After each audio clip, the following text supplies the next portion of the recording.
തസ്യാം വിനിർഗതായാം തു കൃഷ്ണാഭൂത്സാപി പാർവതി കാളികേതി സമാഖ്യാതാം ഹിമാചലകൃതാശ്രയാം.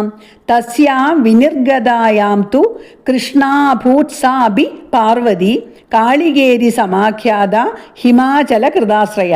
തസ്യാം വിനിർഗതായാം തു, ആ ദേവി നിർഗമിച്ചപ്പോഴാകട്ടെ, സാ പാർവതി അഭി, ആ പാർവതിയും കൃഷ്ണ കാളികായിരി, കൃഷ്ണയെന്നും കാളികയെന്നും സമാഖ്യാത പേരോടു കൂടിയവളായിട്ട് ഹിമാചലകൃതാശ്രയ, ഹിമാചലത്തെ ആശ്രയമാക്കിയവളായിട്ട് അഭൂത് ഭവിച്ചു. ആ ദേവി വിനിർഗമിച്ചപ്പോൾ ആ പാർവതീദേവി കൃഷ്ണവർണ്ണയായി കാളിക എന്ന പേരിൽ ഹിമവത് പർവ്വതത്തിൽ വസിച്ചു. മഹേശ്വര പത്നിയായ ഗൗരീദേവിയാണ് ഗംഗാസ്നാനത്തിനായി പോകുന്ന വഴിക്ക് ദേവന്മാരോട് നിങ്ങൾ ആരെ സ്തുതിക്കുന്നു എന്ന് ചോദിച്ചത്. അതിന് മറുപടി പറഞ്ഞ കൗശികീ ദേവി ഗൗരീദേവിയുടെ കോശത്തിൽ നിന്ന് ഉത്ഭവിച്ച മറ്റൊരു ദേവി മൂർത്തിയാണ്. ശുംഭനിശുംഭന്മാരെ വധിക്കുന്നതിനായി രൂപം പൂണ്ട കൗശികീ ദേവി കൃഷ്ണവർണ്ണയാണ്. ആ പാർവതീദേവി കാളിക എന്ന പേരോടെ ഹിമവാനിൽ സ്ഥിതി ചെയ്തു. ഗൗരീദേവി ഗംഗാസ്നാനത്തിനും അതിനുശേഷം മഹാദേവ സന്നിധിയിലേക്ക് മടങ്ങിയെന്ന് നമ്മൾ ഊഹിക്കണം. ദേവകാര്യാർത്ഥം കൗശികിയായിത്തീർന്ന പാർവതീദേവിയാണ് തുടർന്നുള്ള കഥയിൽ പ്രവർത്തിക്കുന്നത്. തദോംബികാ പരം രൂപം ബിഭ്രതി സുമനോഹരം ഹന്താസ്മിതൗ മഹാവീര്യാം ഇത്യുക്ത്വാ ത്രിദശാം തദാം പ്രദസ്തേ ഹിമവശ്ശൃംഗം സിദ്ധചാരണസേവിതം ഗന്ധർവയക്ഷചരിതം അപ്സരോഗണസേവിതം. തദോ ദേവാ മഹാഭാഗാം ജഗ്മുസ്തേ ഹൃഷ്ടമാനസാം തസ്മിൻ ഗിരിവരേ രമ്യേ ഡോളാമാരുഹ്യ കാഞ്ചനിം ഗായന്തീവ ഹസന്തീവാം ബിഭ്രാണാരൂപമുത്തമം ഉവാസാസാചിരം കാലം ദേവാനാം ഹിതകാമ്യയാം. തദോംബികാ പരം രൂപം ബിഭ്രതി സുമനോഹരം ഹന്താസ്മിതൗ മഹാവീര്യാം ഇത്യുക്ത്വാ ത്രിദശാം തദാ പ്രദസ്തേ ഹിമവശ്ശൃംഗം സിദ്ധചാരണസേവിതം ഗന്ധർവ യക്ഷചരിതം അപ്സരോഗണസേവിതം. തദോ ദേവാ മഹാഭാഗാ ജഗ്മുസ്തേ ഹൃഷ്ടമാനസാ തസ്മിൻ ഗിരിവരേ രമ്യേ ഡോളാമാരുഹ്യ കാഞ്ചനിം ഗായന്തീവ ഹസന്തീവ ബിഭ്രാണാ രൂപമുത്തമം ഉവാസാസാ ചിരം കാലം ദേവാനാം ഹിതകാമിയ.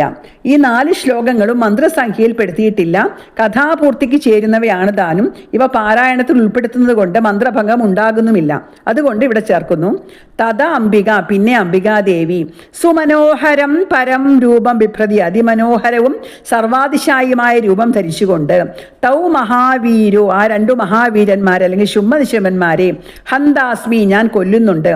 ഇതി, ഇന്ന് ത്രിദശാനുക്ത, ത്രിദശന്മാരോട് പറഞ്ഞിട്ട് തഥാ പിന്നെ സിദ്ധചാരണ സേവിതം, സിദ്ധന്മാരാലും ചാരണന്മാരാലും സേവിക്കപ്പെടുന്നതും ഗന്ധർവ യക്ഷചരിതം, ഗന്ധർവന്മാരാലും യക്ഷന്മാരാലും സഞ്ചരിക്കപ്പെടുന്നതും അപ്സരോഗണസേവിതം, അപ്സരസ്സുകളുടെ സമൂഹങ്ങളാൽ സേവിക്കപ്പെടുന്നതും ഹിമവശ്ശൃംഗം പ്രദസ്തേ, ഹിമവാന്റെ കൊടുമുടിയിലേക്ക് പുറപ്പെട്ടു.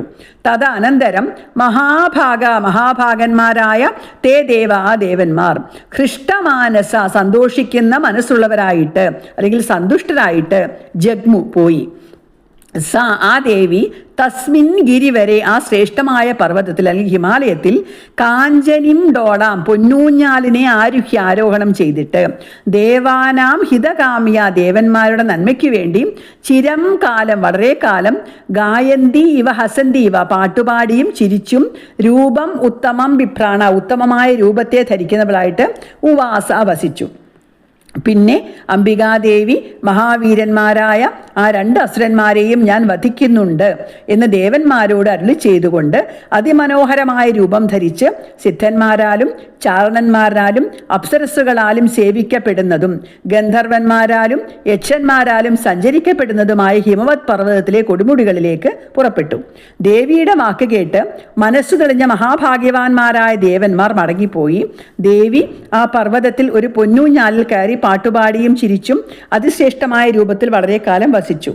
സർവേശ്വരിയായ ദേവിക്ക് ശുംഭനിശുംഭന്മാരെ നിമിഷം കൊണ്ട് നശിപ്പിക്കാവുന്നതേ ഉള്ളൂ. അങ്ങനെ ചെയ്താൽ ബ്രഹ്മദേവൻ കൊടുത്ത വരത്തിന് ഫലമില്ലെന്നാകും.